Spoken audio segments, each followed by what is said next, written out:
রোজা রেখে নাক, কান ও চোখে ওষুধ দেওয়ার হুকুম কি? দেখেন, রোজা রাখা অবস্থায় কেউ যদি নাকে ড্রপ দেয়, ওষুধ ব্যবহার করে, তাহলে নাকটা সরাসরি খাদ্যনালীর সাথে, কণ্ঠনালীর সাথে সম্পৃক্ত। সেখানে ওষুধ প্রবেশের ফলে এটা মুখ দ্বারাই ওষুধ প্রবেশ হলো বলে বিবেচিত হবে, এজন্য তার রোজা ভঙ্গ হয়ে যাবে। সুতরাং নাকে যদি কোনো ড্রপ ইউজ করে আর সেটা কণ্ঠনালীতে পৌঁছায়, তার রোজা ভঙ্গ হয়ে যাবে।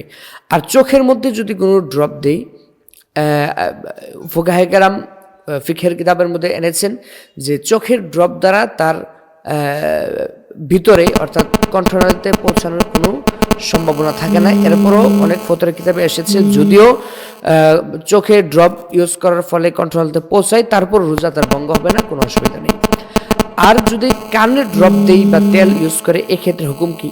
দেখেন, কেউ যদি কানের মধ্যে ড্রপ ইউজ করে আর সেটা যদি মস্তিষ্কে অথবা তার কণ্ঠনালী অথবা খাদ্যনালীতে প্রবেশ করে, তাহলে তার রোজা ভঙ্গ হয়ে যাবে। তবে আধুনিক চিকিৎসা বিজ্ঞান বলে কেউ যদি কানের মধ্যে ড্রপ ইউজ করে, কানের ড্রপটা সরাসরি তার কণ্ঠনালী কিংবা মস্তিষ্কের সাথে সম্পর্কযুক্ত নয়। সুতরাং এরকম যদি বিষয়টা হয়ে থাকে যে কানের মধ্যে যদি ড্রপ ইউজ করলে কণ্ঠনালী কিংবা মস্তিষ্কের মধ্যে না পৌঁছায়, তাহলে সেই ক্ষেত্রে কানের ড্রপ বা কানে ওষুধ ব্যবহারের ফলে তার রোজা ভঙ্গ হবে না।